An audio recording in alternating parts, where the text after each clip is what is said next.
Hello. Welcome to the Healing Dreams Project, exploring projective dream work for your health and wholeness with hosts Billie Ortiz and Dr. Royce Fitz. I am the producer, Viviana, and today we will explore one of Billie's dream. Hey, Yay! thank you. All right. So, should I just dive right in? Let's just dive right in. Okay. This is a dream that I had November 18th of 2022.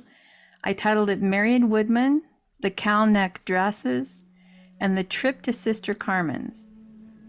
I'm with Laura Deal, and I'm helping her prepare for a presentation of Marion Woodman at a church in Denver. Some clothes have been donated, and it seems like some of them are directly from Marion Woodman herself. They are simple cow neck dresses and fit loosely. I tell Laura it's best that she wears more solid colors than prints. Oh, let me lost my place. Okay. Marion Woodman is there in person, and she's wearing a dusty blue cow neck sweater dress. I tell her it's beautiful. I tell Marion that I like clothes like this that don't pinch or scratch, so I feel comfortable. I help Laura select 3 solid color dresses and 1 floral print. I tell her that prints will look too busy on camera. Then I ask a man there at the church if they have a VHS player. He says they do, and I think of the videotapes that I lent to Laura for her preparation, wondering if maybe we can use them for the presentation. There's a scene where I'm with Laura and we go to Sister Carmen's, as Laura has items to donate. One woman comes up and asks us if we speak English. Then she mentions that one of the items, a vacuum cleaner, is from the 1980s, and there seems to be some issue with that. However, they take the donation anyway. In the dream, Sister Carmen's is right next door to my house, so I grab some things from my home to donate as well, and Laura is surprised because she did not realize that my house was so close. And I tell her that the man who runs the place is there frequently, and we visit often. Now we are at the church where the workshop and presentation will take place. The people have not arrived yet because it's early and we're just checking things out. I show Marion where Jeremy and I used to facilitate dream groups and how one time we split the group apart, and I show her each space. I tell her that I met Jeremy at Naropa, but I would often attend workshops with Jeremy that Jeremy facilitated at this church before we started working together. Then the technician at the church plays one of the VHS tapes, and it looks as though it has been corrupted because all the images are very grainy. I'm very concerned since I know I cannot replace them. Then it seems as though they make adjustments, and somehow the images appear more clearly after a few minutes. Then Marion starts reciting a T.S. Eliot poem. I said to my soul, be still and wait without hope. And I start to recite Rilke, I'm too alone in the world. End of dream. So I'm imagining listeners that don't know these people, and what a outrageous and bizarre dream. And it's like, I have been sometimes listening to dreams from dream groups, and people act like, that everybody is supposed to know everybody else in the dream. And it's very disturbing and unsettling and annoying. And so my first thought is, my projection, I need to know who the hell these people are. Sure. Because in the dreamer's language and the dreamer's world, this flows like a beautiful, little river, like a brook. And yeah, so like, come on, what's going on here? So Who are these people? who do you want to know about first? Well, yeah, let's talk about Marion Woodman. I mean, she's the Okay. star of my dream. Exactly. Okay, Marion Woodman is one of my heroes. She passed away in 2018. She started out as a drama and English teacher in Canada and did that profession for about 20 years, and then had sort of a break in her late 40s, early 50s, where she went into Jungian analysis, and it really cracked her open, and she ended up being so moved and transformed through the process that she decided to travel to the Jung Institute in Switzerland and become an analyst herself. So this is Carl Jung. The Jung Institute, yeah. So she had a therapist. I think his name was Bennett or something like that, and he helped her to.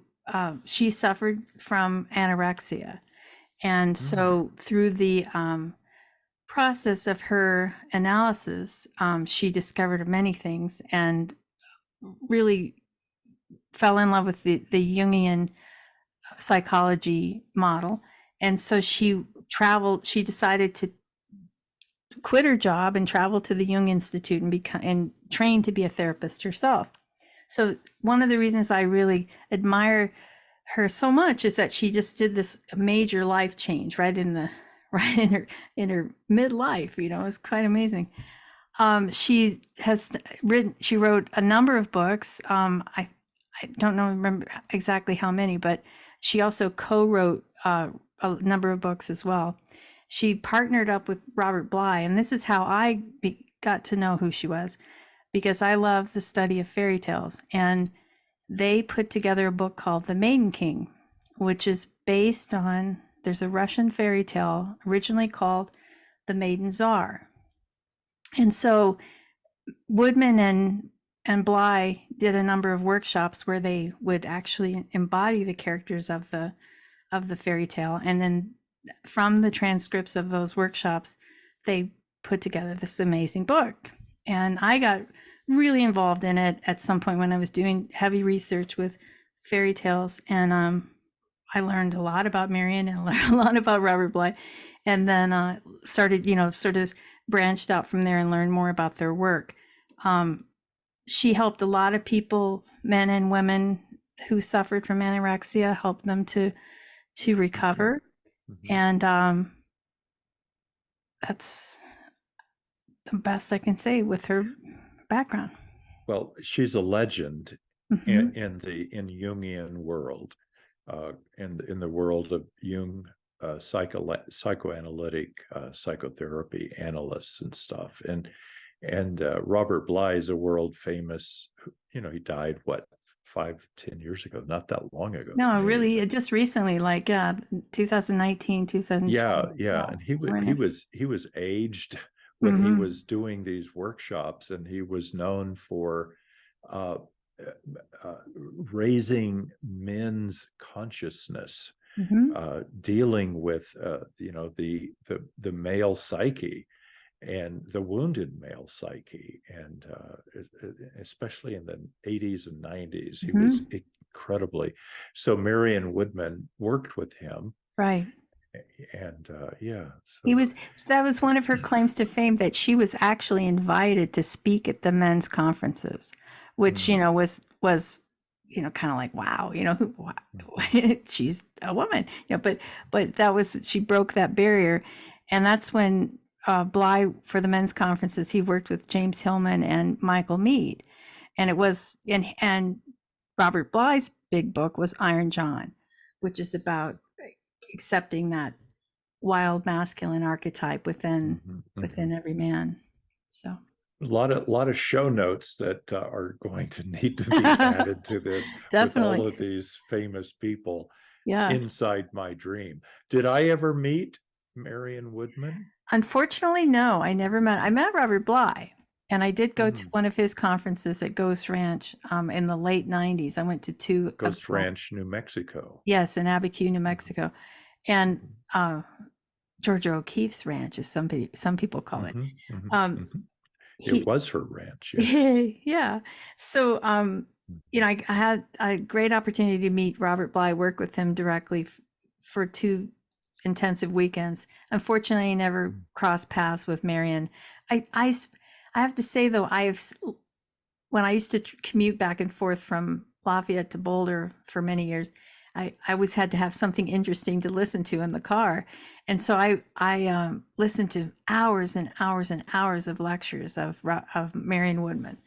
And so I absorbed a lot of her wisdom and humor. She was a real witty, feisty woman. So I had a lot of respect for her. And so she appears in my dream, and then our amazing friend Laura Deal is in the dream, and Laura's doing what? Yeah, and see, this is, this was so timely because so just to introduce the listeners to Laura Deal. Laura Deal's a very close friend of mine. One of the reasons we get along so well is and she was interviewed on our podcast. Oh, that's right. Yeah, right. That's right. She's an early episode, so you can look that up. She's a storyteller, a dream worker, author. We've worked dreams together for the past 20 years. She met Jeremy at the same time I met Jeremy at the same workshop at Naropa in Boulder. So we have that in common. She worked really closely with him and I worked really closely with them. So we have that in common as well. Laura's just a very kind and direct. She's got a really direct way of dealing with things, which I admire. And she's a talented author and storyteller and dream worker. She wrote one of her books, which I do not remember the title at the moment, but I would carry it around with me. And it was about dream work and metaphors and dream symbols. And it became a kind of an anchor book. So she was doing what with Marion in the dream? The title you're trying to think of is The Newcomer's Guide to the Invisible Realm. Is that the book you're referring to? Okay. And she also has another great poetry book called Marbles. And she's actually dedicated a couple of poems to me. So that's very touching and She's deeply in my psyche. Yes. She's and she's also, because we're born at the same year, that's another reason that we resonate as friends so much, because it's like, we remember our childhood history is very similar. Oh yeah, that happened then and that happened then. So anyway, so the reason that it was timely was because just recently it was released, the conversation with, I'll back up. Laura decided she took on this project with North Dakota Humanities, where they offer a Chautauqua and chat where people can embody and impersonate a famous person, and not only give their history and speak about their lives, but then later there's a question and answer period where the person has to actually answer as Marion Woodman or Walt Whitman or Carl Jung, whomever it might be. So back up a whole year ago, Laura, just recently that happened, and this January of 2023, she had the performance and I watched it. But when she first was thinking of who she wanted to impersonate, she was first thinking of Georgia O'Keeffe. And we were having dinner. It was just an evening with close, just me and Patty Ashley and Laura Deal, and we're just talking. And I said, if it were me, I would impersonate Marion Woodman. And she was like, "Oh, really? Why?" And so I said, "Well, and I told her why and all the things I just said, how much I admired her. And I said, also, I have a lot of library materials that I can lend you, audiobooks and videotapes and books and all kinds of stuff. And she said, okay, great. So she came over to my house, and she kind of thought it over. And finally she came over to my house, and I sent her off with like a banker's box full of just anything you can imagine.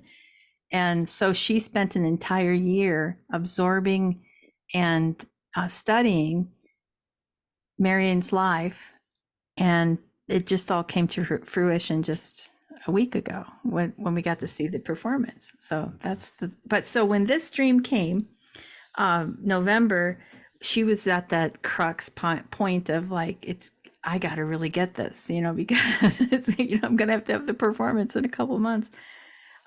So it just all seemed like almost like a visitation for Marion, like, I'm happy you're doing this.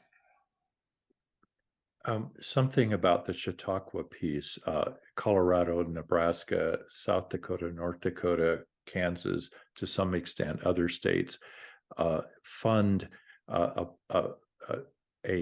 program through their humanities departments, usually through their public radio or some humanities aspect of their state government, and they promote the Chautauqua programs. And what I remember is that North Dakota contracted with Laura and asked her, or she applied, whatever. But this is a big deal. This is where a person becomes, in this sense, Marion Woodman.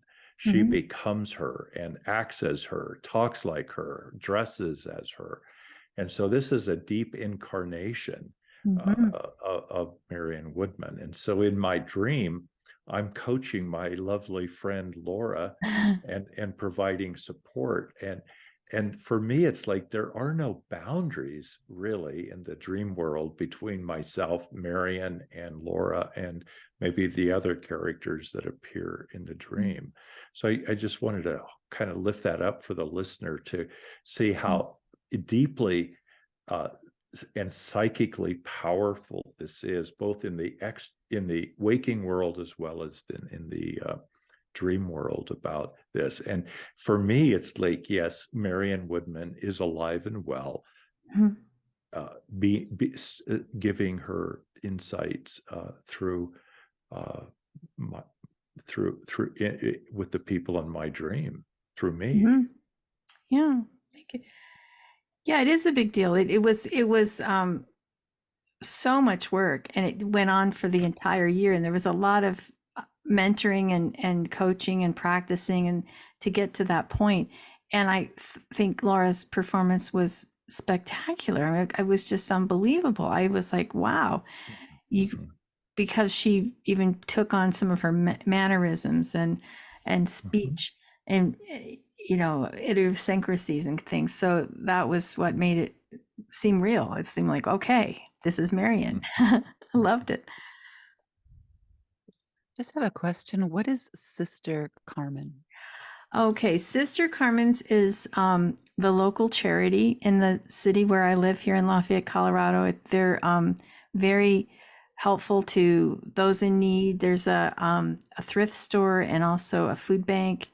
And I've donated many its to Sister Carmen's over the year. I've shopped at Sister Carmen's. I've sent people there, like, if you need help, go to Sister Carmen's. And it's a charitable organization here in Lafayette.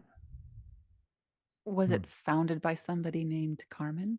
It was there actually was a Sister Carmen, and I don't remember her whole story, but that was back in like the late 70s, I believe.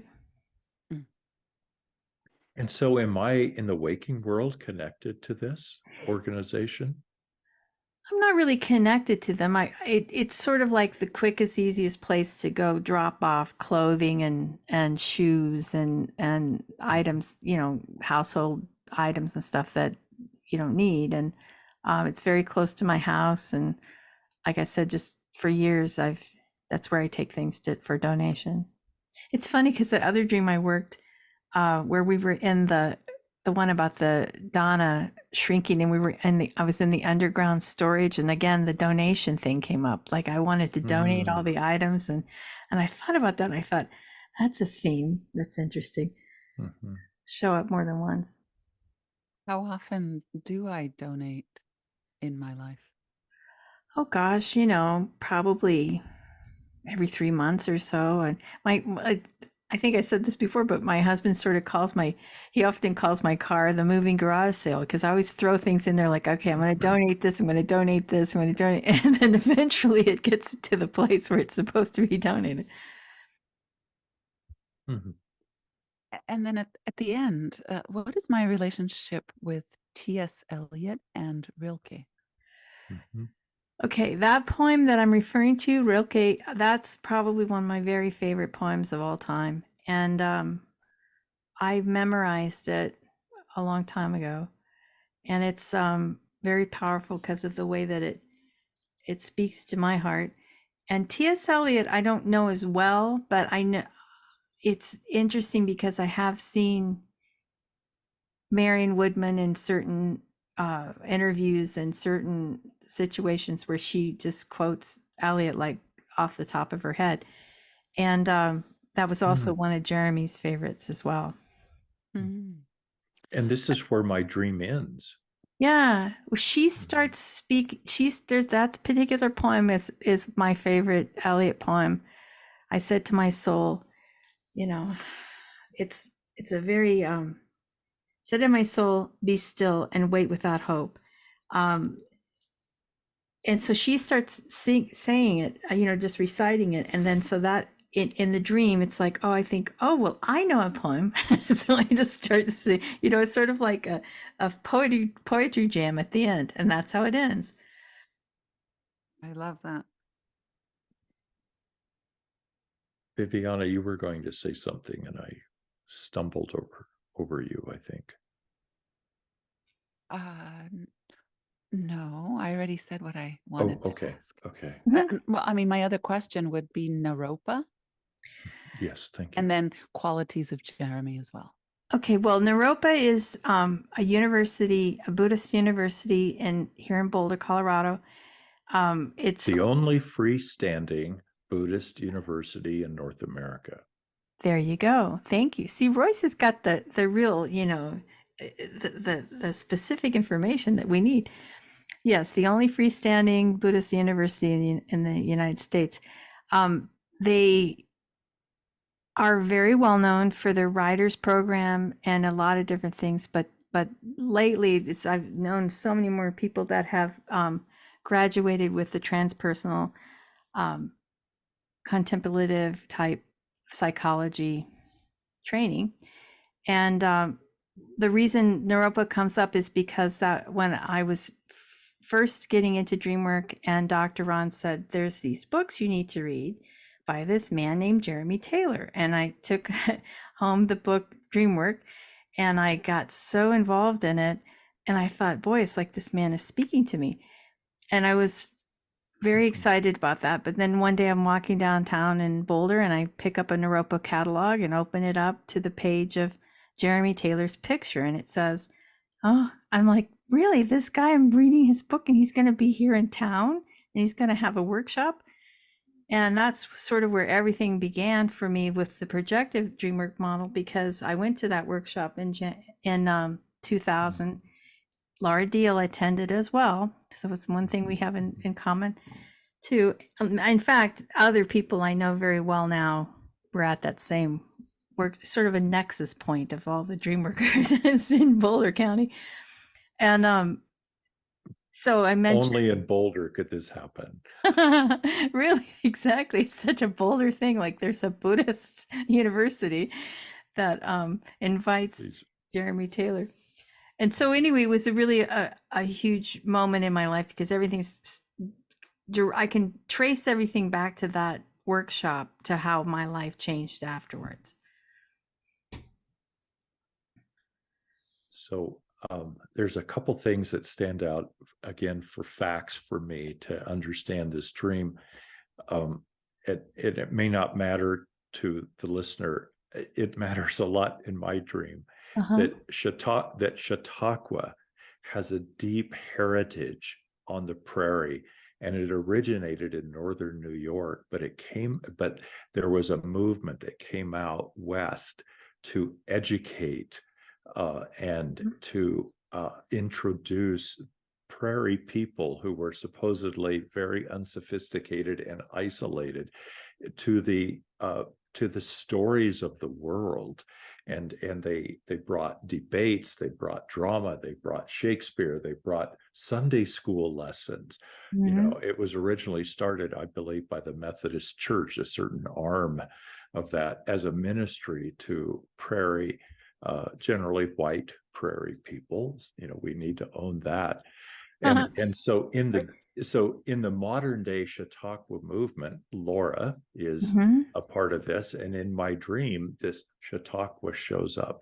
Now, there's another piece that is important to me, because in the dream, I'm at a church where all of this is going on, and I'm curious about the dreamer's association with that church. Is that a Waking Life church?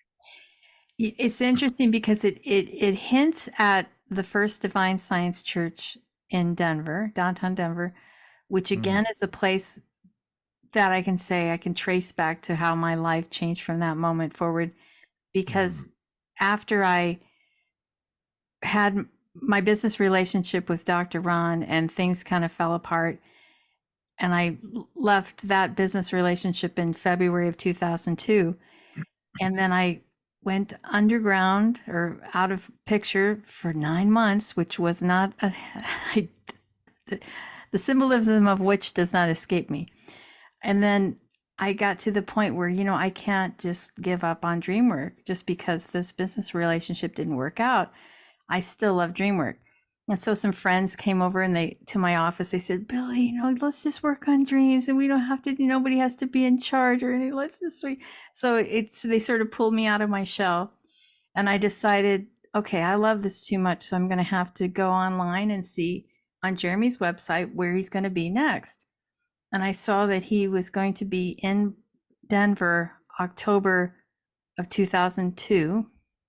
And he was living in California at the time, right? As always, actually. But yes, so I said, "Wow, that's great." So there's this story. I'm not going to tell it all right now, but there was a lot of obstruction for me to get to the actual church. I had been inspired because I had a dream called Dream Camp, which I wanted to. It inspired me to create the retreats, which I still run to this day, 20 years later. But I wanted to talk to Jeremy at that workshop to tell him my idea and say, let's do this, and I'll put together, I'll promote it, and we'll get a group going together, and we'll do a dream camp. This is what I was inspired. So that church that shows up in the dream is very similar to the First Divine Science Church in downtown Denver. Which was another place that I connected with Jeremy frequently, and that was where the birthing of the DreamWork retreats happened there. So it's a slightly different, as the dreams tend to do. It's a little more updated. It's a little more slick. I mean, the first, I don't know, this church that I remember at downtown, it's an older building, so it's kind of funky and different things, plaster coming off the wall here and there. Nice place, but still, in the dream, it's a little more finished and polished. Which in my dream is beautifully symbolic of how my soul is. Well, thank you. And I'm talking about my dream, not yours. Yeah. Very briefly, just a couple descriptors of Jeremy. Hi. So many things. Top brilliant. 5. What? Go ahead. Brilliant dream worker, compassionate soul, social activist, defender of all those who are underprivileged, weak and poor, funny, tough,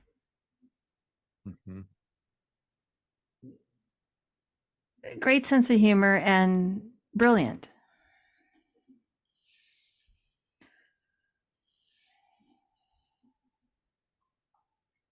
Okay.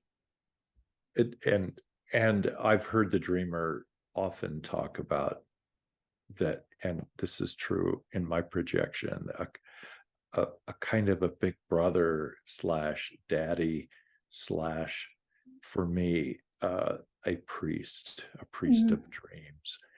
This unique blending of so many things, and these are all projections. And I know Jeremy right now is saying, yeah, what you see in me is in thee. And so in my dream, it's like all of the above is true. Yeah. And you've probably heard me say a lot too, and I've shared this, I think, on the podcast as well. I had a long period of time where I dreamt about Jeremy nearly every night. I mean, this was when I first, my projections were very strong in the beginning because he did and does hold all of those positive masculines that you're mentioning. He was like a father figure, and like a big brother, and a good uncle, and Patty Ashley used to call him my work husband. Because we were so close. Oh, that's a good one. Yeah, because I hadn't heard that one. And it's true, because it was like, we were just super close, and often had our arm around each other, or gentle touching and stuff was just totally natural. I'm listening to the descriptors of Jeremy, and at the same time I'm looking at this poem by Rilke. And I just want to quote, just because my eyes went right to it: I want to mirror your image to its fullest perfection. Never be blind or too old to uphold your weighty, wavering reflection. That's a different translation than I'm from. The Bly translation is a little bit different than that. But it's the same kind of feeling. It's like, I'm too alone in the world, but not alone enough to make every minute holy. I'm too tiny in the world, but not tiny enough to lie before you like a thing shrewd and secretive. I want my own will, and I want simply to be with my will as it goes towards action. And in the silent, sometimes hardly moving times, when something is coming near, I want to be with those who know secret things, or else alone. I want to be a mirror for your whole body, and I never want to be too blind or too old to hold up your heavy and swaying picture. I want to unfold, because where I'm folded, there I am a lie. And I want my grasp of things true before you. Yeah. I want to describe, wait, give me a second. I want to describe myself like a painting I looked at closely for a long time, like a saying I finally understood, like the picture I use every day, like the face of my mother, like the ship that took me safely through safely through the strongest storm of all. That's something like, I missed it at the end, but yeah, that's it. I hadn't had that kind of emotion come up with that for a while. But it's like an anthem, it's like, this is who I am.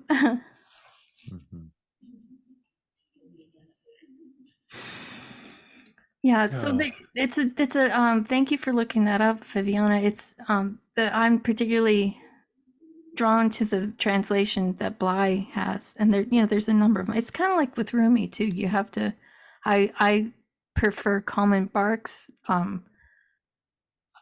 translations, but they're it's just what you get used to when you get used to remembering.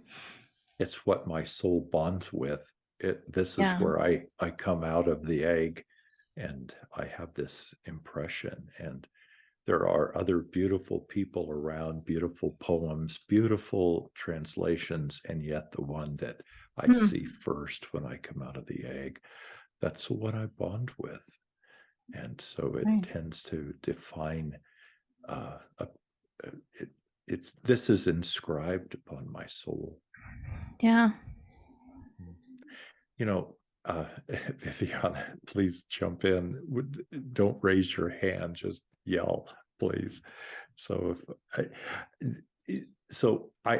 this dream is huge.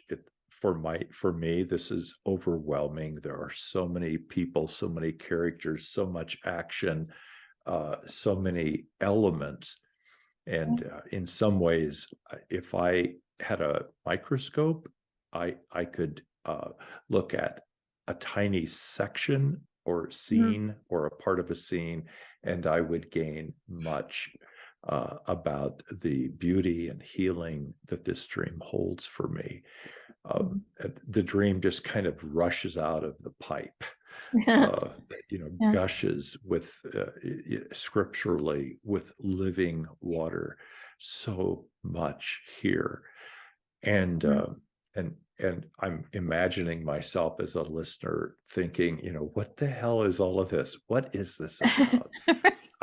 Because there are so many people and major events inside this dream. Right. And so it can be flooding my soul with the living water.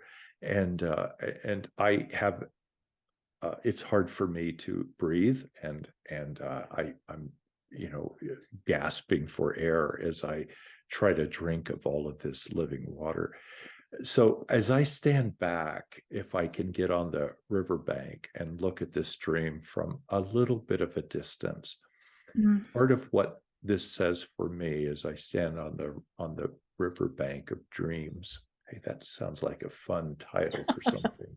The riverbank of dreams. I love it. Yeah. So there are men and women in this dream and institutions. So I feel balanced, that Marion Woodman, who is in a sense the core of the dream that myself is imagining, represents a way to bridge the elements of my life and and the waking worlds too. It's because this dream is more than just me. She represents a way to articulate my strong feminine self, and as I do that, as I have this balance that I know I am feminine at my core, I also have the experiences, the tentacles of touching all of these male energies and these institutional energies, Right. and so I feel balanced. And so in November 18th, whenever that is, it's both the past, present, and future acknowledgement of my deep work that I've done, and what has, this is this is I am the culmination of Marion Woodman's work. This is why she's in me. This is why she's come into the world. And I know I'm not the only one she is gifting this to. That doesn't matter. I know I am gifted with what I project upon her, and that I'm looking in her eyes, and she mirrors me. She mirrors me. Oh, that's beautiful. Thank you. Yeah, she was a trailblazer, that's for sure. I mean, she worked tirelessly for women's equality and rights, and especially for allowing women to express their true nature without feeling less than or second citizen, so I respect her for that a lot. But you're right, when we admire people, it's that, and it's interesting, Jeremy doesn't actually appear. I mean, I talk, which is a nice change from the previous projections. So there's I'm talking to Marion in the dream about, and we used to meet in here, and then we had this other time where, we had this extra group and we had to split them out over here. And I'm kind of giving her the tour. There's nobody there. It's empty. But so I'm talking about Jeremy and referring to when we worked together, but he does not appear in the dream. So there's something very different about that energy of like, and here's where we get into that whole thing that we've discussed so many times. When is it really a visitation dream, and when is it both? I think it's mostly both and I had a couple of very interesting things happen after Laura decided to take on the Woodman character after my suggestion. She always says, "It's all your fault, Billie. It's all your fault," because it was, I was the one who suggested it. But we had things like one time I have a recording on my iPhone of one of her audiobooks through Sounds True, and I would just pick up my phone and it would start playing Crown of Age with Marion Woodman, and her voice would start booming across, and I'd go, well, how in the world did that turn on? And this happened a number of days in a row, and it always would start out with this, very loud, pompous music at the beginning, and my husband would go, what is that? I said, every day we get this every morning. And I was like, all I did was pick up my phone, and it would just be that preamble of the beginning of that first part of the audiobook. That happened for quite a while. And then Laura had a few instances too, where she'd get in her car and suddenly the tape would start playing, and it would be at a place that she was just talked about something to somebody else about Marion's life. So we had a number of those things happen, and Laura and I kept talking about, wow, I think she's on the other side. She's given us the go ahead and showing us that she's listening. I found that really magical. So I mean, that's one of the reasons I liked this dream so much. I wanted to bring it.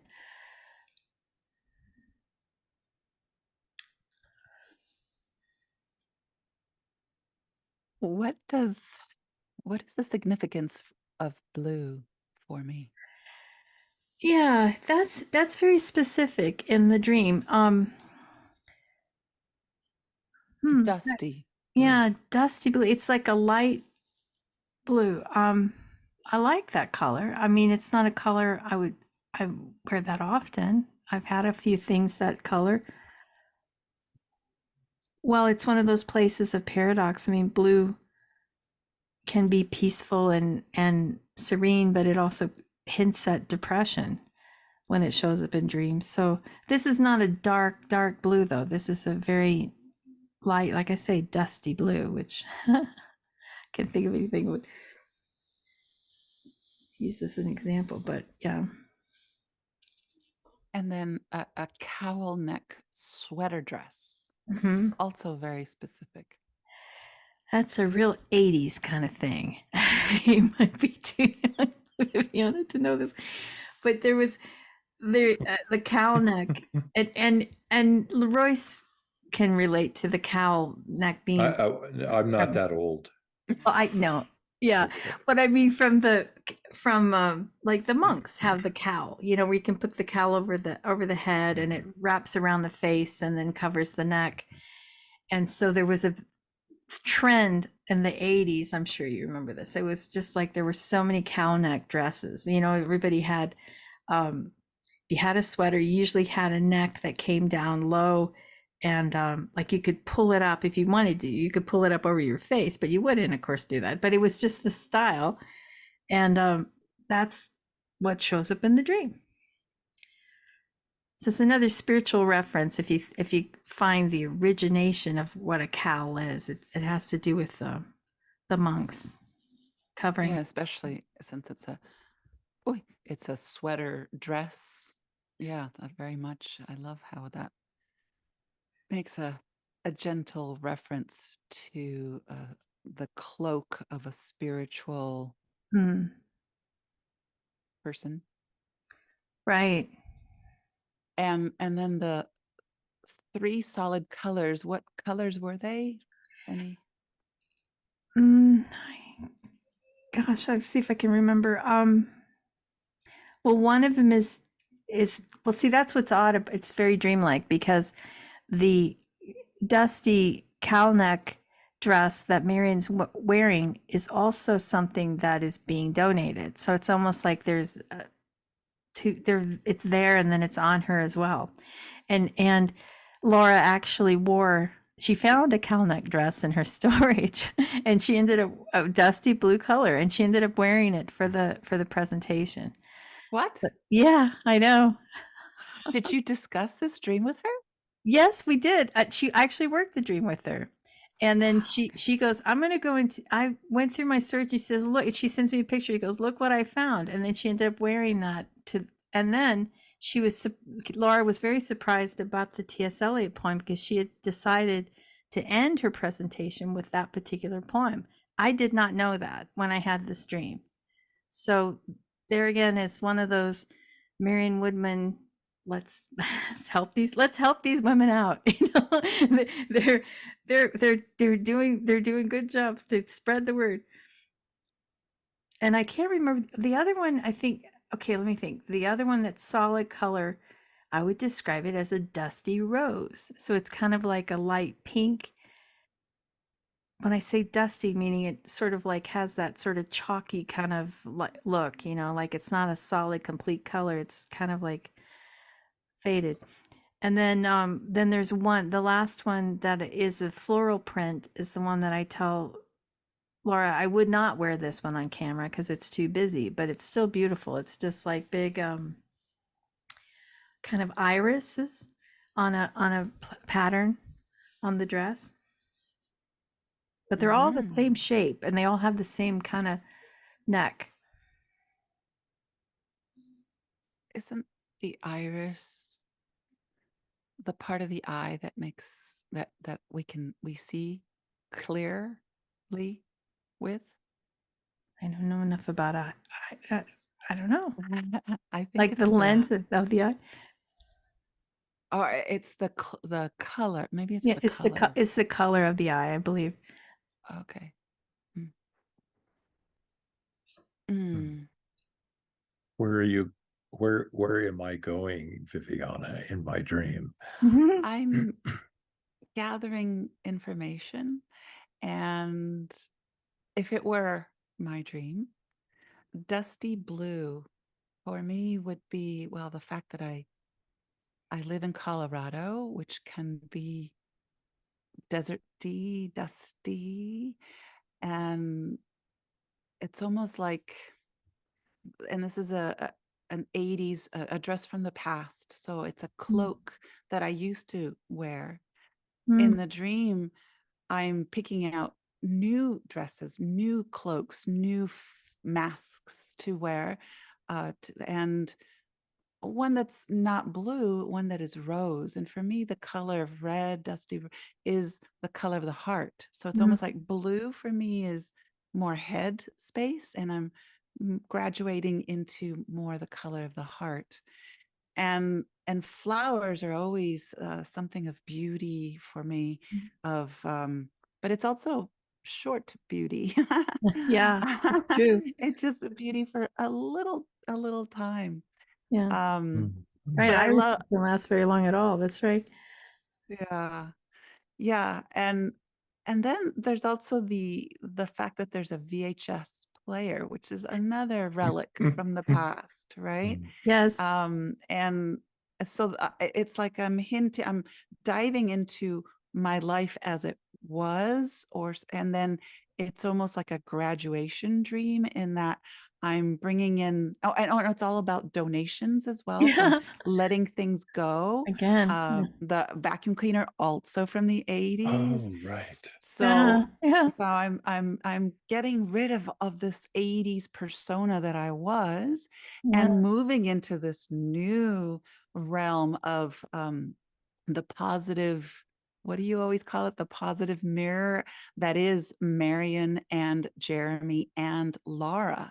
This combination is what is my new, what I'm moving into. So it's like almost like a graduation dream, if it were my dream, in that I'm letting go of the past and my past. And Naropa. I love that Naropa came up, and also the Ghost Ranch, which are both places where people work on their book. So this is a gentle nudge to work on my book, if this were my dream. Boy, the dream world is still voting for that, huh? Yes. Thank you. That's great. Yeah, a lot of 80s references for sure. So this helps me as I'm listening, that this is a summation. I loved how this in Viviana's dream, which is my dream, that I end up noticing that the dream world is calling me to write. That now I am of age. Now I am of a certain soulful space and place in my life that I'm ready to share this in new ways, through writing, perhaps through poetry. Yeah, well, it ends. I know it ends. It ends with 2 poems, and now that I think about it, there's Laura's a writer. Marion was a big writer. Jeremy, of course, was a writer. So, oh gosh. Yeah. What am I not seeing here? Right. What? Yeah. Ding, ding, ding, ding, ding, ding. Yeah. And so where a dream ends, to me, is always important. How this dream ends, and I end it in my memory. I end this dream abruptly with this poem, part of a poem, and it speaks. My memory is a little short here, but it did I end it with the word alone? Yes. I'm too alone in the world. Yeah, that's the first line of Real That's Geese. where where the dream ends for me, Right. with that. So that really touches me. It speaks of my existential and waking life aloneness that is sometimes really prominent. And this is also a gift, of being ready to use aloneness to, the aloneness is a gift to the world, to some extent, through my own sorrow, my own anguish, my own expansiveness and love. I am alone to share this. Wow. Thank you. And that pulls up for me I have to be alone to write. It's a very solitary thing to do. Well, Royce knows me very well. I'm just fine being alone. One of those extreme introverts. I mean, that's one of the things that I was talking with Laura the other day. And just don't get her to start talking, because these introverts, when the treasure chest is open, they just go. It's all so of that true. stuff that's been stored up. So, and this is why I need to write. I do have a treasure inside me, inside my chest, and it's time to share this. Yeah. I think I interrupted both of you, but I wanted to be ornery. Well, it's just one of, you're right. It's one of those things, it's like we, as introverts, we live very much in our own world, and we're happy with our own thoughts, and we don't need any, we don't receive energy from, we like people now and again, but it's like we don't receive our energy from others. We receive our energy from our inner cookings and workings and thought processes. And so yeah, it's you're right. Once you get them me, that's like, yeah, Billie, how do you feel about it? Well, let me tell you. And I've been thinking about it for like a long time. So it's really stewed up in there, and I have a lot of things to share. You're correct. It's time to get the work done. And how many dreams do I have to have about this? Well, so I need to say, because I cannot say this for myself, I need to say this for myself in the dream and in the dreamer. The dream, I don't feel like, is giving me a should that I should write. Right. The dream is giving me the blessing of acknowledging all that I know, and that the world somehow is yearning to hear, to experience that which I know. And it's personified to some extent through Marion Woodman's what I project upon her, what I know of her, what she knows of me. Yeah. It's not a should. This is right. A yearning and some kind of acknowledgement that that the world needs who I am. Calling.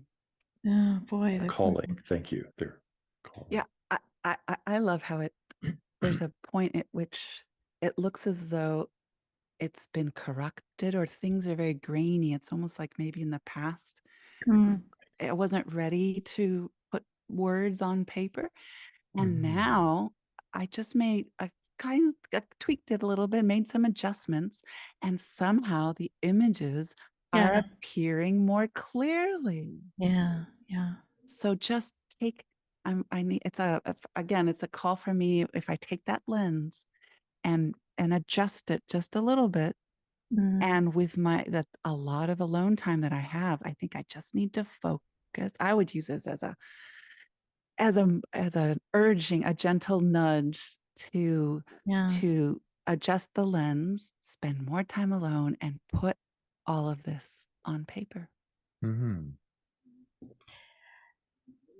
Especially, what does this feel like as a dreamer? For me, wow. Well, it's another damn dream about the book. That's how it feels first.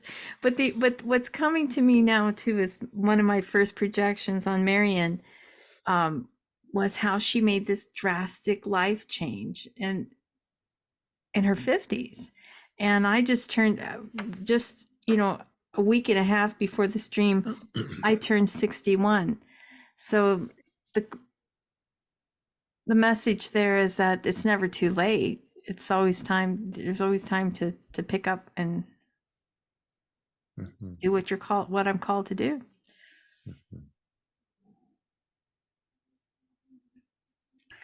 There's a lot of spiritual references. That was one of the first things I noticed.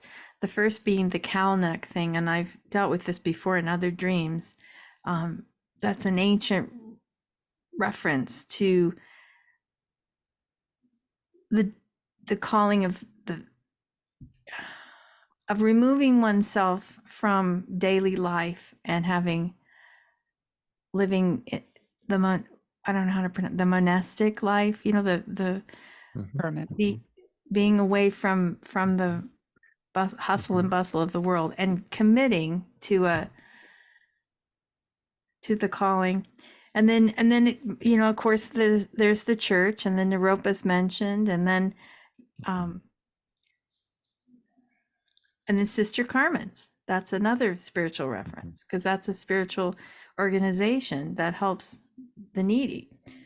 So there's a ton of spiritual reference. And then it ends with, of course, Eliot and Rilke's poems, both of which are talking about who am Aloneness.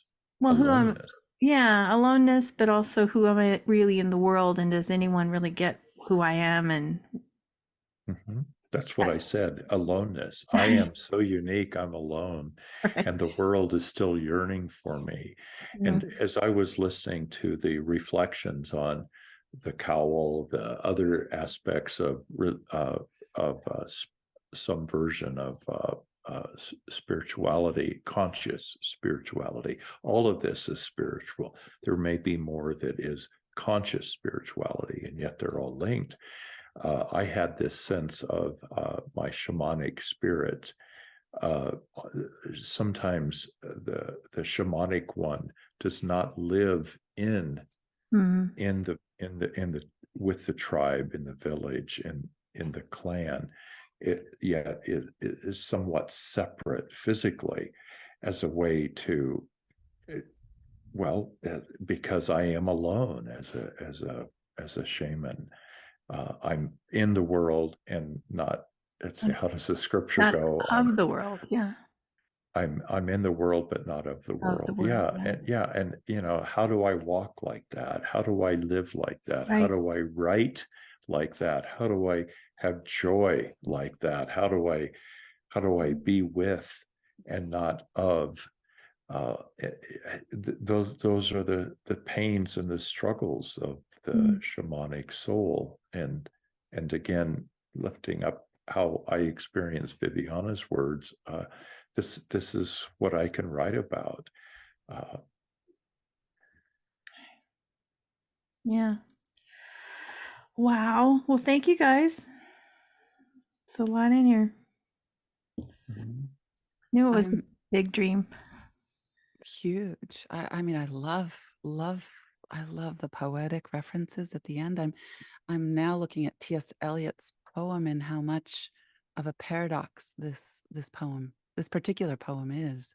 And if, again, my projection as the underlying theme of the dream, I wonder is what part of me is fears the aloneness, fears the writing, and at the same time embraces aloneness. And how can I embrace the writing?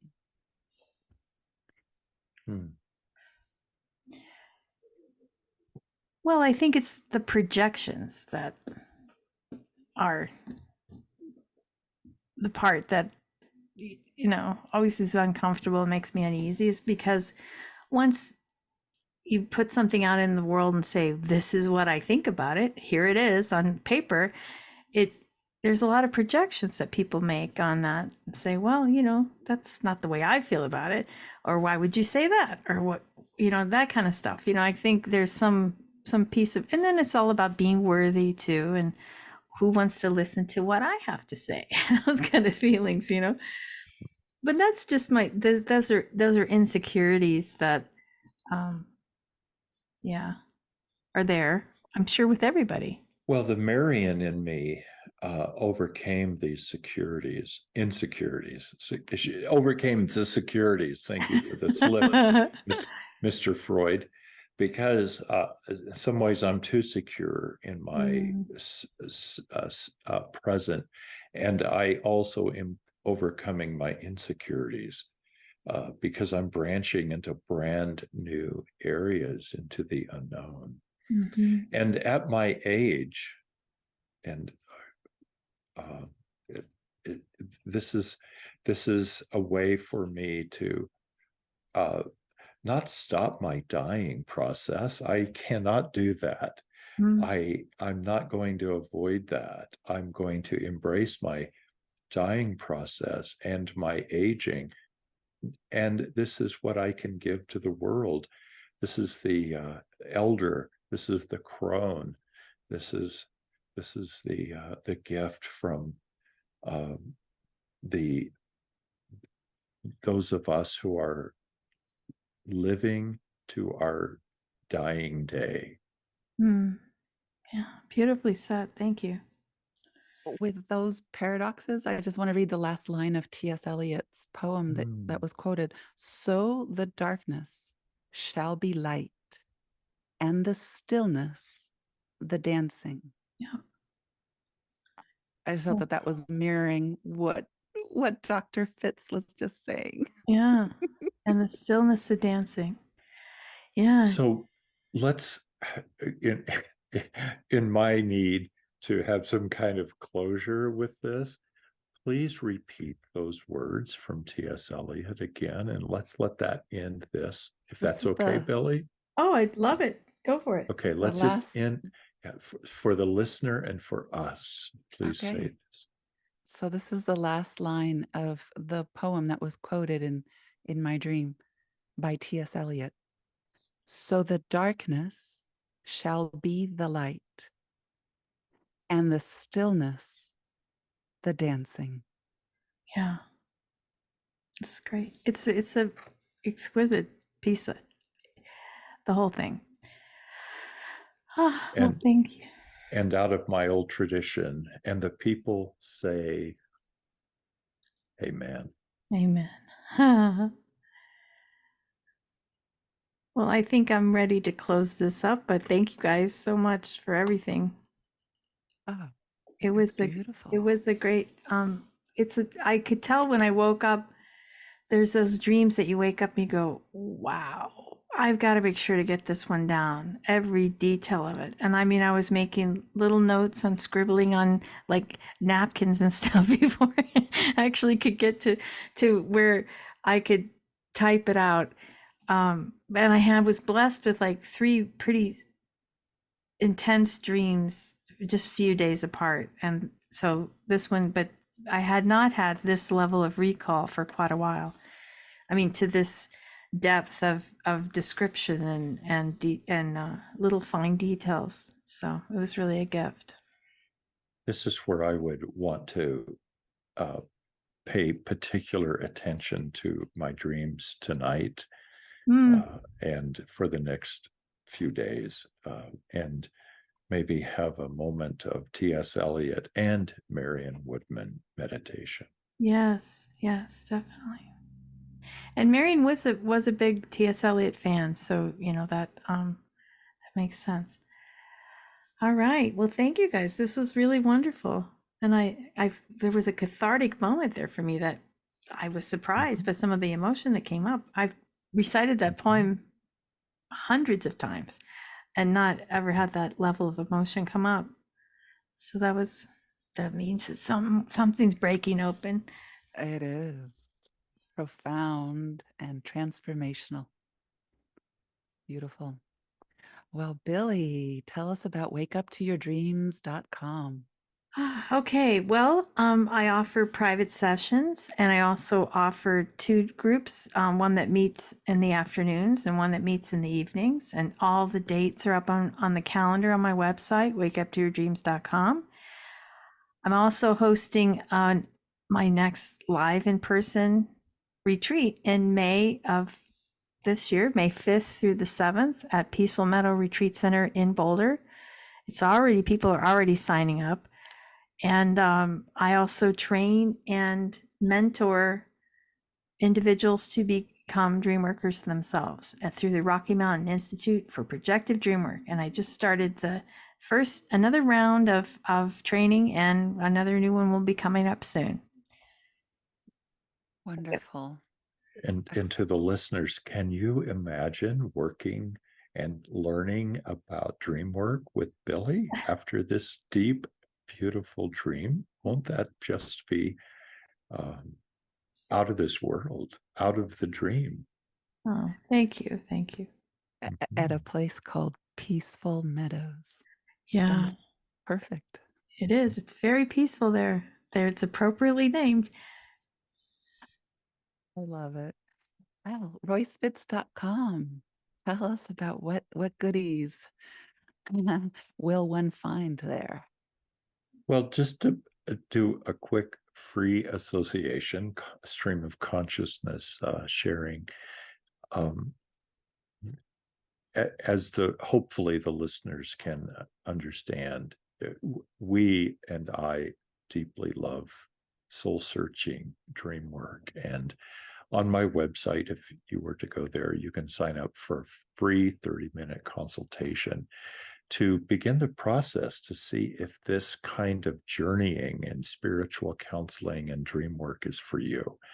So I encourage you, invite you to do that. And let's begin the gentle, loving conversation of what your dreams are holding for you.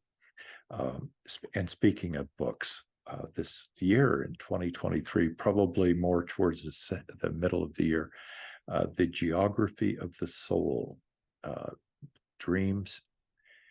What is my subtitle? Dreams, Reality, and the Journey of a Lifetime. That book will be coming out. And I invite you to go to the website and look at my intro to the book. And that is a bit of what I do in this world, the waking and the dreaming worlds. Fabulous. Well, I'm the producer, Viviana, and my website is viviana.org, viviana.org. I'm primarily a musician, and at viviana.org/magic, I will have at some point my astrology / tarot / dream worker / sound healer persona will be there very, very soon. So you, the listener, if you have a dream for us, please, we encourage you to call the Dreamer Hotline. Yes, operators are standing by. The number is 720-573-9195. Tune into your dreams, write them down, incubate them before falling asleep, and share your dreams with us by calling it in 720-573-9195. If you have enjoyed today's episode, we encourage you to share and like and expand with your friends, with your people, your circles, because as you expand your circles, it expands our circles, and it keeps us going and motivated to talk about the language of stories, symbols, metaphors, and archetypes that appear in our dreams. Until next time, happy dreaming.